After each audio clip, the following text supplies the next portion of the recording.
Very good morning बच्चों।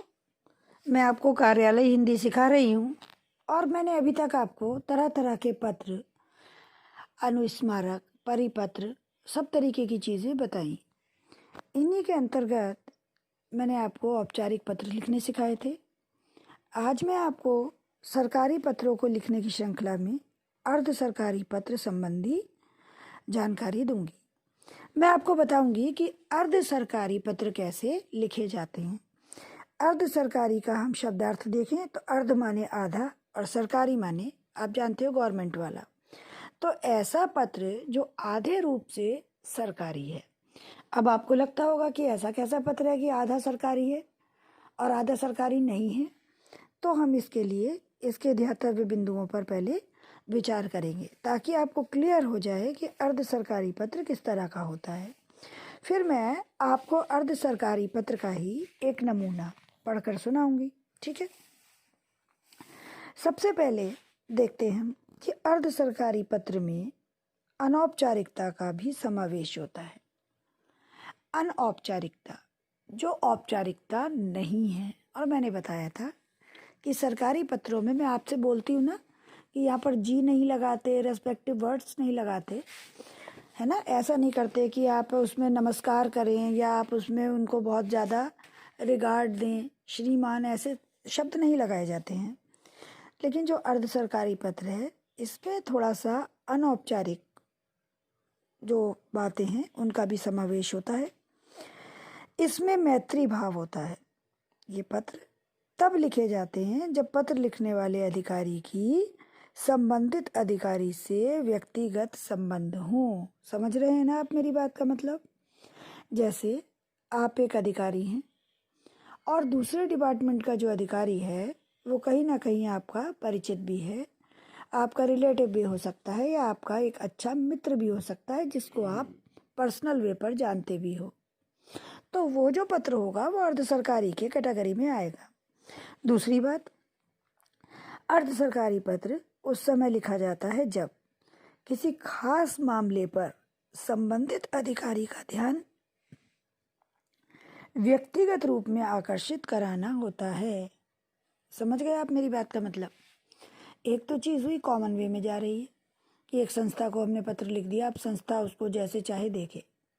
एक हमने पर्टिकुलर, मान लीजिए हमने सेक्रेटरी हार्ट्स को कोई लेटर लिखा और हम चाहते हैं कि वाजपेयी मैडम उस पर अलग से पर्सनली ध्यान दें, तो हमें उनको मेंशन करना होगा कि सेक्रेटरी हार्ट्स के रिगार्डिंग ये लेटर है, पर हम चाहते हैं कि वाजपेयी मैम इसमें, प्रिंसिपल मैम हमारी, थोड़ा सा अलग से इसको ध्यान दें। तो इसी तरीके से जब अधिकारी व्यक्तिगत रूप से हम ध्यान उसका आकर्षित कराना चाहते हैं या हमें उनसे कोई व्यक्तिगत रूप से परामर्श लेना होता है कि आप बताइए इस पर कैसा सही रहेगा, क्या मैटर रहेगा, तब ये अर्ध सरकारी पत्र लिखे जाते हैं। इस श्रेणी के पत्र में बाईं ओर शीर्ष पर प्रेषक का नाम होता है। प्रेषक जानते हो, जो पत्र भेजता है, तथा इसके नीचे उसका पद नाम होता है। प्रेषक माने कौन भेज रहा है ना, और फिर नीचे की वो है कौन। ठीक, अब अर्ध सरकारी पत्र में सामान्यतः कार्यालय के लेटर हेड का प्रयोग होता है। जो हमारे ऑफिस का लेटर हेड होता है, सेक्रेटरीट्स का अपना लेटर हेड है और किसी संस्था का अपना लेटर हेड होता है ना, तो उसका यूज़ करते हैं। पत्र के प्रारंभ में आमतौर पर प्रिय, श्री या प्रियवर, श्री का संबोधन किया जाता है। आपने देखा है औपचारिक पत्रों में ऐसे रिया प्रिया नहीं लिखा जाता, बट यहाँ लिखा जाता है। पत्र के अंत में अधोलेख के रूप में दाहिनी ओर भवदीय के स्थान पर आपका का प्रयोग हो सकता है। देखो, भवदीय का अर्थ हो गया बिल्कुल फॉर्मल, और आपका, मित्र या जो भी कुछ है ये इनफॉर्मल हो गया। तो मैंने बताया ना कि हम ऐसे लेटर जब भी तो लिखेंगे जब हम उस अधिकारी को पर्सनली जानते होंगे। अगर हम प्राचार्य को जानते नहीं तो हम कैसे लिख सकते हैं कि आपकी दोस्त या आपका अपना? हमारी अगर उससे इंटीमेसी है, हम उसको जानते हैं, देन वी कैन राइट, है ना। तो इस तरह से हम इसमें आपका का प्रयोग भी कर सकते हैं भवदीय की जगह। पत्र के अंत में बाईं ओर संबंधित अधिकारी का नाम, पद नाम, ठीक है, और पूर्ण पता लिखा होता है। किसका लिखा होता है? जिस अधिकारी को हम भेज रहे होते हैं। ठीक, तो तो अब आपको इसका फॉर्मेट पता लगा कि भाई अर्ध सरकारी पत्र क्या है, ठीक है। और अर्ध सरकारी पत्र क्यों लिखा जाता है, किसे लिखा जाता है, किस तरह लिखा जाता है, अब ये आपको अच्छे से खूब बढ़िया से क्लियर हो गया। देखो बच्चों, हमारे 11th में मैंने बताया है आपको काइंड्स ऑफ लेटर, ये ज़्यादा ज़रूरी है क्योंकि हमें तरह तरह के नाम दिए गए हैं, ठीक है। परिपत्र है, अनुस्मारक है, अर्ध सरकारी पत्र हैं, सरकारी पत्र हैं। तो जब हमें पेपर में लिखने को आएंगे तो हमें इन सब का डिफरेंस मालूम होना चाहिए। और डिफरेंस कब मालूम होगा? जब हमें सारे पत्रों का प्रारूप, सारे पत्रों का फॉर्मेट अच्छे से पता होगा, तब हमें पता लग जाएगा। लाइक हम सारे एनिमल्स को जानते हैं कि हाथी होता है, कि उसकी सूंड होती है, बैल होता है वो वाइट सा होता है, हाँ, घोड़ा लंबा सा होता है, अजीब सा, तेज तेज चलने वाला। तो जब हम तीनों जानवरों को जानते हैं, तब अगर आप हमसे कह सकते हो कि एलिफेंट में, हॉर्स में, हाँ, ऑक्स में फ़र्क करो, तभी तो हम कर पाएंगे। अब जब हम जानते ही नहीं होंगे कि एलिफेंट कैसा होता है, ऑक्स कैसा होता है, घोड़ा कैसा होता है, तब हम तीनों में फ़र्क भी नहीं कर पाएंगे। इस तरह से आपको सारे चीज़ों के फॉर्मेट पता होने चाहिए कि हम अर्ध सरकारी पत्र की बात कर रहे हैं तो ये कैसा होता है, क्यों लिखा जाता है, इसका क्या मतलब है।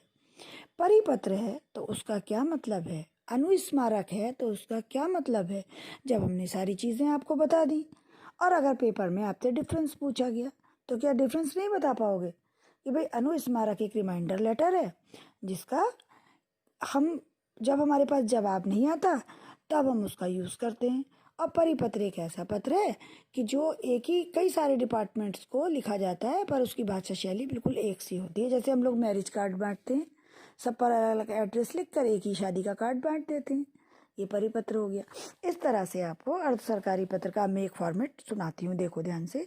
हमने लेफ्ट साइड में सबसे पहले लिखा, जैसे ये भारतीय कला एवं सांस्कृतिक संस्थान महानिदेशालय का पत्र है। आपने फाइल संख्या लिख दी जो भी है, 32/2005, ठीक। अब आपने नाम लिख लिया गुरफान अहमद या जो भी कुछ है, XYZ, उप महानिदेशक प्रियश्री कुमार, ठीक है। कृपया 15 मार्च 2005 और 26 अप्रैल 2005 को भेजे गए अपने पत्रों का स्मरण करें जो मोबाइल फ़ोन पर किए जाने वाले मासिक व्यय की सीमा बढ़ाने के बारे में थे। आपसे अनुरोध पर कार्रवाई की जा रही है।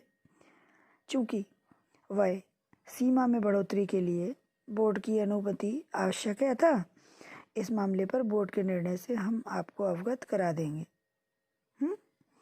और अतः हम इस मसले को बोर्ड की अगली बैठक में प्रस्तुत करेंगे। शुभकामनाओं सहित आपका गुरफान अहमद। गुरफान अहमद ने ये लेटर लिखा है, ठीक है। और निर्देशक किसको लिख रहा है? राकेश कुमार को, दूरदर्शन के मुंबई के। अब इसका आप एक उदाहरण मैं आपको और दिखाती हूँ। जैसे आपने लिखा कि महासचिव सचिव मानव संसाधन मंत्रालय, इनको नई दिल्ली की तरफ से रेल मंत्रालय के सचिव को कर्मचारी को हिंदी सिखाने के संदर्भ में एक अर्ध सरकारी पत्र लिखना है। तो आपने लिख दिया पत्र क्रमांक 4320, भारत सरकार मानव संसाधन मंत्रालय, ठीक है। जिसकी ओर से लिखा जाता है उसका नाम ऊपर आ गया, नई दिल्ली, डॉक्टर नरेश, सचिव प्रिय श्री विनोद। आपके पत्र संख्या 15/5/20, दिनांक 10 अगस्त 2020 के संदर्भ में आपको कुछ सुझाव देना चाहता हूँ। हिंदी सीखने वाले गैर हिंदी भाषी क्षेत्रों के कर्मचारियों के वर्तमान पाठ्यक्रम में नए परिवेश के अनुसार संशोधित करना चाहिए। अच्छे अंक प्राप्त करने वाले कर्मचारियों की पदोन्नति, वेतन वृद्धि तथा पुरस्कार आदि के जरिए प्रोत्साहित किया जाना चाहिए। इस विषय पर विचार करने के लिए मेरे कार्यालय में कुछ विशेषज्ञों को आमंत्रित किया गया है। आप इसमें आने का कष्ट करें तथा अपने उपयोगी सुझावों से हमें लाभान्वित करें। आपका अपना जो भी है हस्ताक्षर लिख दो, नरेश कुमार के नीचे श्री विनोद कुमार, सचिव मंत्रालय रेल, नई दिल्ली, है ना। इस तरह से ये हमारे अर्ध सरकारी पत्र लिखे जाते हैं। तो मैंने आज आपको अर्ध सरकारी पत्रों के बारे में बताया। ये बहुत इंपॉर्टेंट होते हैं, आप इनको पढ़िए और कोशिश कीजिए कि आप इनको खाली टाइम में लिख लिख करके भी देखें। वर्बली खाली वीडियो देखने से, लिंक देखने से कुछ नहीं होगा जब तक आप इसकी राइटिंग प्रैक्टिस नहीं करेंगे। ठीक है।